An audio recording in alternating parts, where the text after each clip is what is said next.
everyone, welcome back to our channel IAS Talks. ഇന്ന് നമ്മൾ discuss ചെയ്യാൻ പോകുന്ന topic charter act of 1833. So, let's move to the topic.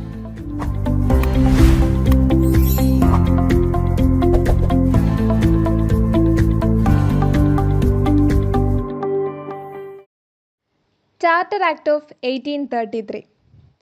ഈ ഒരു ആക്ടിൽ ഒരുപാട് കാര്യങ്ങൾ നമ്മൾ മനസ്സിലാക്കേണ്ടതായിട്ടുണ്ട്. പ്രധാനമായിട്ടും ഇതിൻ്റെ ഒരു ഫീച്ചേഴ്സിലേക്ക് നോക്കുകയാണെങ്കിൽ പ്രധാനമായിട്ടും ഗവർണർ ജനറൽ ഓഫ് ബംഗാളിനെ ഗവർണർ ജനറൽ ഓഫ് ഇന്ത്യ എന്ന പദവിയിലേക്ക് കൊണ്ടുവരികയാണ്. And for the first time William ബെൻഡിക്കാണ് ഗവർണർ ജനറൽ ഓഫ് ഇന്ത്യ എന്ന അധികാരമേൽക്കുന്നത്. അദ്ദേഹത്തിന് സിവിൽ ആൻഡ് മിലിറ്ററി പവേഴ്സ് നൽകുകയാണ്. നമ്മൾ റെഗുലേറ്റിംഗ് ആക്ടിൽ പറഞ്ഞിരുന്നു governor's of Bombay and Madras അല്ലെങ്കിൽ ബോംബെ മദ്രാസ് പ്രസിഡൻസിയൊക്കെ ബംഗാളിൻ്റെ അണ്ടറിൽ സബോർഡിനേറ്റ്സ് ആയിട്ട് പിന്നീട് ഭരണം നടത്തുന്ന ഒരു കാര്യമൊക്കെ പറഞ്ഞിരുന്നു. എന്നാൽ ഈ ഒരു ചാർട്ടേഡ് ആക്ട് ഓഫ് 1833 വരുമ്പോഴേക്കും അവരുടെ നിയമനിർമ്മാണ അധികാരങ്ങൾ ലെജിസ്ലേറ്റീവ് പവേഴ്സ് പൂർണ്ണമായിട്ടും ഇല്ലാതാവുകയാണ് ഈ ഒരു ആക്ടിലൂടെ. And also governor general government of India ആയിട്ടും ഇന്ത്യൻ കൗൺസിലായിട്ടും ഈ ഒരു ആക്ടിലൂടെ പിന്നീട് അറിയപ്പെടുന്നു. ഈ ഒരു ആക്ടിലൂടെ ഇന്ത്യക്കുള്ളൊരു ബെനിഫിറ്റ് എന്ന് പറയുന്നത് ഇന്ത്യൻ അഡ്മിനിസ്ട്രേഷനിൽ ഇന്ത്യക്കാരുടെ പങ്കാളിത്തം വേണമെന്നുള്ള ശുപാർശകളും അതുമായി ബന്ധപ്പെട്ട ഒരുപാട് പ്രൊട്ടസ്റ്റും കാര്യങ്ങളും ഒക്കെ നടന്നതിൻ്റെ പേരിൽ ഈ ഒരു ചാർട്ടേഡ് ആക്ടിലൂടെ എന്ത് ചെയ്യുന്നു, ഇന്ത്യൻ അഡ്മിനിസ്ട്രേഷനിൽ ഇന്ത്യൻസിനെ ഉൾപ്പെടുത്താനുള്ളൊരു പെർമിഷൻ ഇതിലൂടെ ലഭിക്കുകയാണ്. ഇനി ഈസ്റ്റ് ഇന്ത്യ കമ്പനിയുടെ കാര്യത്തിലേക്ക് വരികയാണെങ്കിൽ കൊമേഴ്ഷ്യൽ ബോഡിയായി പ്രവർത്തിച്ചിരുന്നൊക്കെ നിർത്തിക്കൊണ്ട് പ്യുവർലി ഒരു അഡ്മിനിസ്ട്രേറ്റീവ് ബോഡിയായി മാറുകയാണ് ഈസ്റ്റ് ഇന്ത്യ കമ്പനി.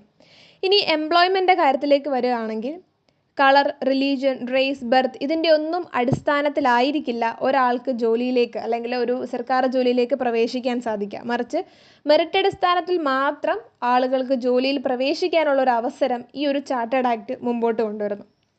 അടുത്തതായിട്ട് ഗവർണർ ജനറലിൻ്റെ കൗൺസിലിൽ പുതിയൊരു അപ്പോയിൻമെൻറ്റ് നടക്കുകയാണ്. അതായത് ലോ മെമ്പറായിട്ട് പുതിയൊരു തസ്തിക വരികയും അതിലേക്ക് മക്കൗലിയെ ആദ്യമായിട്ട് ഇൻട്രൊഡ്യൂസ് ചെയ്യുകയാണ് ഗവർണർ ജനറലിൻ്റെ കൗൺസിലിൽ ലോ മെമ്പറായിട്ട്.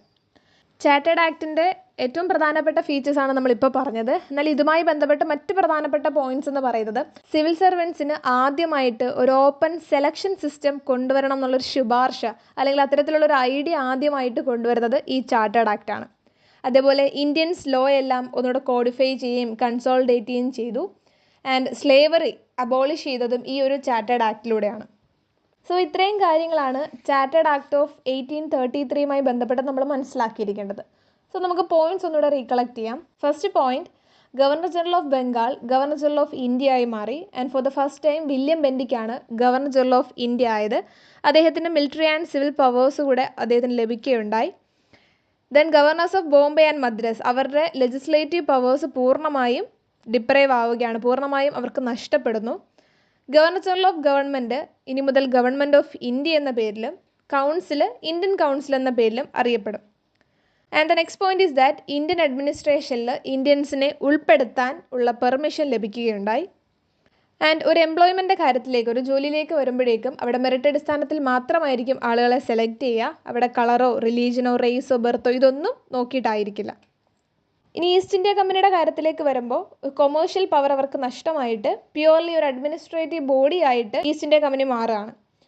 ആൻഡ് ഗവർണർ ജനറലിൻ്റെ കൗൺസിലിൽ പുതിയൊരു അപ്പോയിൻമെൻറ്റ് മക്കൗലി ലോ മെമ്പറായിട്ട് അപ്പോയിൻമെൻറ്റ് ചെയ്യുന്നു. ആൻഡ് സിവിൽ സർവൻസിന് വേണ്ടിയിട്ട് പുതിയൊരു ഓപ്പൺ സെലക്ഷൻ സിസ്റ്റം കൊണ്ടുവരികയാണ് ചാർട്ടേഡ് ആക്ട് 1833. ആൻഡ് നമ്മുടെ ഇന്ത്യൻസ് ലോ എല്ലാം കോഡിഫൈ ചെയ്യുന്നു, കൺസോളിഡേറ്റ് ചെയ്യുന്നു, സ്ലേവറി അബോളിഷ് ചെയ്യുന്നു. So that's all about Chartered Act of 1833. Stay tuned to this channel for more videos.